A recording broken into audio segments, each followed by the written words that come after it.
in the heart of the ancient world, where deserts met mountains and empires turned to dust. A new power rose, one built not on fear, but on vision.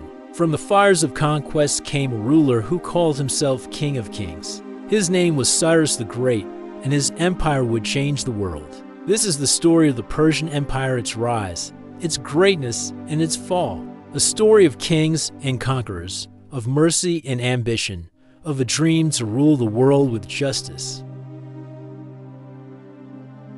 Long before Persia was an empire, it was a frontier, a land of scattered tribes and rugged plains. To the west lay Mesopotamia, home of the ancient Babylonians and Assyrians. To the east stretched the deserts of Iran and the highlands of Anshan and Persis, lands of shepherds, farmers, and warriors. The people who would one day be called Persians were part of the Indo-Iranian migrations tribes that moved from the Central Asian steppes into Iran around 1000 BC. They spoke an early form of Old Persian and worshipped the gods of fire, truth, and Order Ahura Mazda, the wise lord, chief among them. At first, they were vassals ruled by the powerful Median Empire, a kingdom that had thrown off Assyrian rule in the 7th century BC. The Medes and Persians shared language, culture, and faith, but not power. That balance would soon change. In the mountains of Anshan, around 600 BC, a child was born who would change the course of history.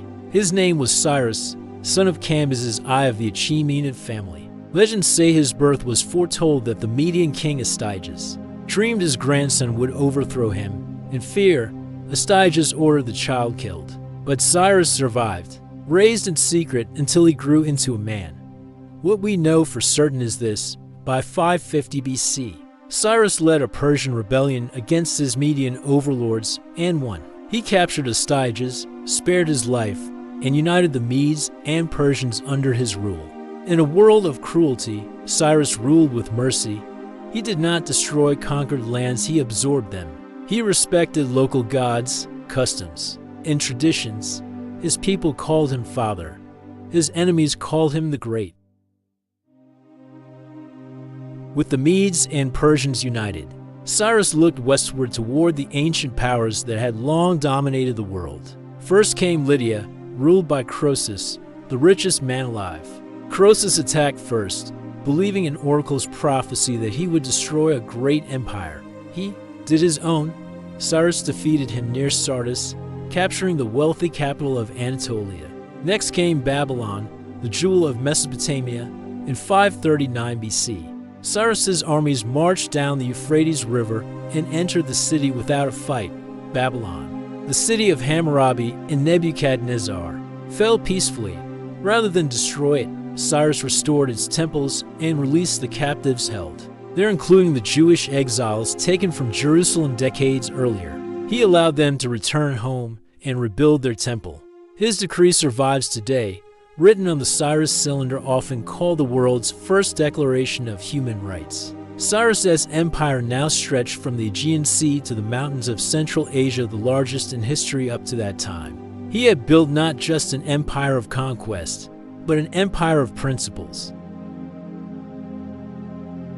Cyrus ruled not by terror, but by administration. He created a system so advanced that later empires, including Rome, would copy it. He divided his empire into provinces called satrapies, each governed by a satrap, a trusted noble responsible for collecting taxes and enforcing royal law. Royal inspectors, known as the king's eyes and ears, traveled the empire to keep satraps honest. He built the first royal road, a vast network stretching over 2,500 kilometers from Sardis to Susa. Linking the empire's cities, couriers could cross it in mere days, relaying messages through relay stations that connected an empire larger than any before it. Persia's strength was not just in war, but in communication, logistics, and unity. It was the first true multinational state, dozens of peoples, languages, and gods, all loyal to one ruler.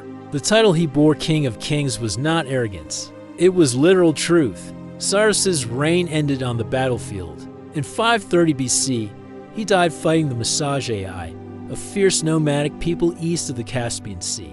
Legend says their queen, Thamyris, defeated him in vengeance for her son's death. His son, Cambyses II succeeded him and conquered Egypt, adding the last great kingdom of the ancient world to Persia's dominion. But Cambyses' rule was unstable.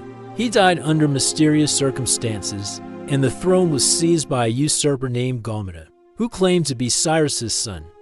Then came Darius, a noble of the Achaemenid line, young, ambitious, and relentless. He killed the usurper, restored order, and claimed the throne. His rise, according to the Behistun inscription carved into a mountain in western Iran, was sanctioned by the god Ahura Mazda. Darius would become the empire's greatest administrator and one of history's greatest kings. Under Darius I, the Persian Empire reached its peak. He expanded its borders from India to Greece, from Egypt to Central Asia. He created a unified system of law, currency, and taxation. Gold coins derricks circulated across 3 continents. Temples rose in Babylon, Susa, and Ecbatana, each honoring local faiths. To govern such a vast realm, Darius divided it into 20 satrapies, each connected by the royal road system and fortified with communication outposts. Messengers could travel from the Mediterranean to Persia in under a week, an astonishing feat for the ancient world. He ordered the construction of Persepolis, the ceremonial capital of Persia, a city of columns, terraces, and reliefs depicting the empire's diversity. Babylonians, Egyptians, Greeks, Scythians, all carved in stone, bringing tribute to their king of kings. It was the architectural embodiment of harmony and diversity.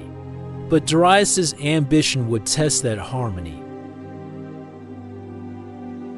In the west, the Persians faced a new power, the Greek city-states. They were small, disunity, and proud but fiercely independent. When the Ionian Greeks in Asia Minor revolted against Persian rule, around 499 BC, Darius crushed the rebellion but vowed revenge on Athens, who had aided it, and for 90 BC, he launched his invasion. But at Marathon, the Greeks stunned the world, defeating the Persian army despite impossible odds. For the first time, the empire of Cyrus and Darius had been halted. Darius died before he could avenge the loss. His son, Xerxes I, took up his father's cause. He assembled one of the largest armies in ancient history, perhaps 100,000 men, and crossed into Greece by building bridges of boats across the Hellespont. The campaign became legend. At Thermopylae, 300 Spartans and their allies held the pass against overwhelming odds, sacrificing themselves to delay the Persian advance. Athens was burned, but the Greeks united, and at Salamis, their navy destroyed the Persian fleet. The wars ended not in conquest, but in stalemate. Persia remained mighty, yet the aura of invincibility was broken. The western frontier would forever be its wound. Despite the wars, Persia thrived under Artaxerxes I and his successors. The empire became a beacon of stability and culture. The Zoroastrian religion centered on Ahura Mazda shaped Persian identity, emphasizing truth, order, and the cosmic struggle between light and darkness. This faith influenced later religions: Judaism, Christianity, Islam with its visions of heaven, hell, and divine judgment. Zoroastrian fire temples burned across the empire, symbols of purity and wisdom. Persia's power was not only military, it was spiritual. Its roads carried not only goods, but ideas. Its kings ruled not only with armies, but with administration, art, and diplomacy. Even enemies admired its governance. Greek historians, though rivals, called Cyrus and Darius lawgivers. Herodotus wrote, "Of all men, the Persians are the most willing to adopt foreign customs." They were conquerors, yes, but also unifiers. But time spares no empire. By the 5th and 4th centuries BC, Persia's vast size became its weakness. Satraps grew ambitious. Rebellions erupted. The wealth that had once built Persepolis began to rot its foundations. In the west, the Greeks, once divided, were now united under a new leader, Philip II of Macedon, and his son, Alexander. When Darius III took the throne, the empire was already fragile. Alexander invaded in 330 for BC, claiming vengeance for Greece at Granicus, Issus, and finally Gaugamela. Persian armies fell before him. Darius fled, betrayed by his own nobles, and was murdered before Alexander could capture him. The empire of Cyrus, Darius, and Xerxes, which had lasted over 100 years, was gone. Alexander stood over its ruins, weeping not for conquest, but for what had been lost. Alexander admired Persia. He adopted its dress, customs, and officials. He married a Persian princess and proclaimed himself successor to Cyrus. Even in defeat, Persia conquered its conqueror. Though the Achaemenid dynasty was gone, its spirit endured. For centuries afterward, empires across the world, from Rome to Byzantium, from the caliphates to the shahs of Iran, would echo the Persian model.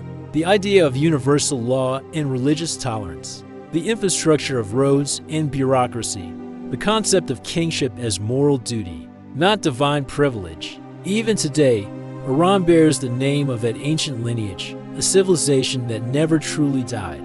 The Persian Empire was not just a realm of conquest, it was a vision, a belief that order could unite chaos, that mercy could rule power. From Cyrus's mercy to Darius's law, from the royal road to Persepolis' stones, it was the empire that taught the world how to govern, not merely how to rule. When it fell, it did not vanish. It became part of every civilization that followed. Even Rome, the empire that claimed the world, looked eastward and saw the reflection of Persia in its mirror. The King of Kings is gone, but his shadow still walks the earth.